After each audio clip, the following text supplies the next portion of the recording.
Hello mga mima, ayan sa mapagpalang araw na naman po sa ating lahat. At sa bidyong ito mga mima, ang aming ulam ay ito na naman talagang pusit mga mi. Kasi ganito talaga kapag hibas paggabi, yung mga kapatid ko, nangingilaw sila. At ito yung nakukuha nila, mga isda, tapos mga pusit or kamaron mga mima.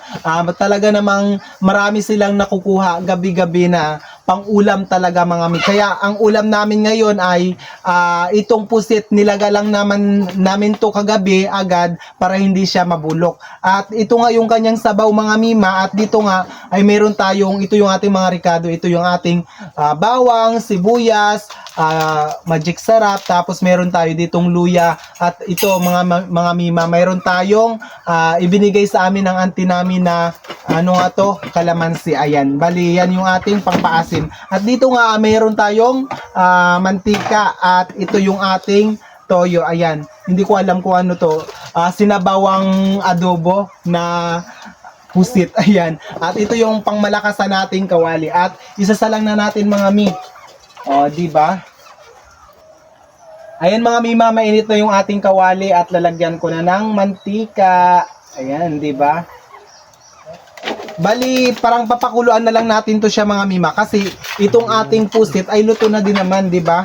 Ayan, ilalagay na natin itong ating bawang. Pagsasama-samahin na natin lahat. Ayan, di ba? Bawang, sibuyas, at saka itong ating luya. Pagsama-samahin na natin yan lahat. Ayan. Halu-haluin ko lang to siya hanggang sa parang yung sunog-sunog na siya mga mi. Matapos ilalagay na natin itong ating pusit. Ayan mga mi, okay na to at ilalagay na natin itong ating pusit. Ayan. Lapit dito.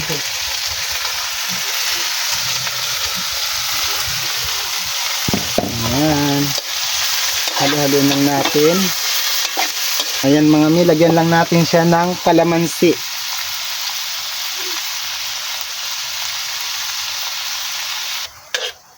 Ayan, lagyan natin ng magic sarap.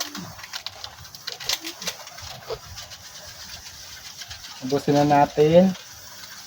Tapos lagyan natin ng konting toyo.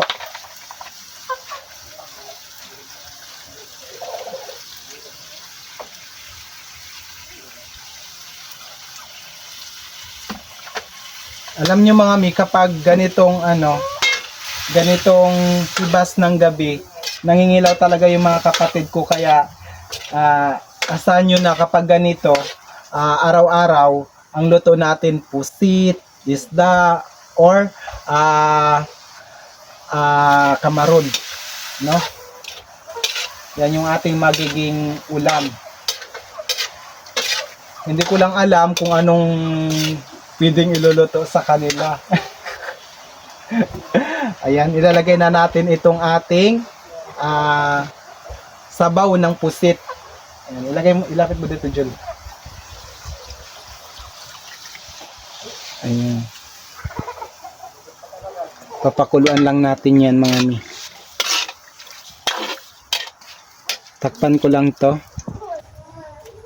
Ayan mga mi, balikan natin itong ating nilulutuan. Ayan, kulong-kulo na nga siya. Ilapit mo dito, Jun. Ayan. Ayan, hindi ko na yan siya patutuyuan ng sabaw. Masarap yun isabaw sa sa kanin na mayroong sili. O, diba? Tikman natin.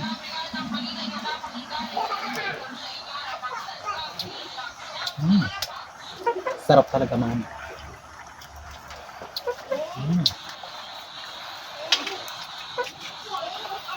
Ayan mga mi, pinakuluan ko lang to siya kasi luto na din naman talaga yung ating pusit. Hanggang dito na lang yung ating video na to. Maraming salamat po talaga sa inyong lahat mga ka-Team Queen. Ayan.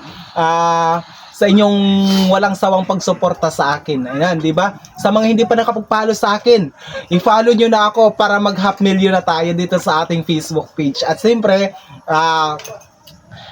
kung gusto ko na din i-congratulate yung aking sarili dahil 100k followers na ako doon sa aking TikTok account. Ayan mga mi, at siyempre mga mi, gusto ko din na kayong anyayahan na suportahan pa ako doon sa aking YouTube channel. Ilalagay ko yung link sa baba. Please paki-subscribe na ako doon mga mima. Ayan, maraming salamat po sa mga hindi pa nakapag-follow sa akin dito sa Facebook na to. I-follow nyo na ako, mag-share kayo ng video ko at manood kayo. Ayan mga mima. Maraming salamat po sa inyong lahat. Ingat po tayo palagi and bye-bye.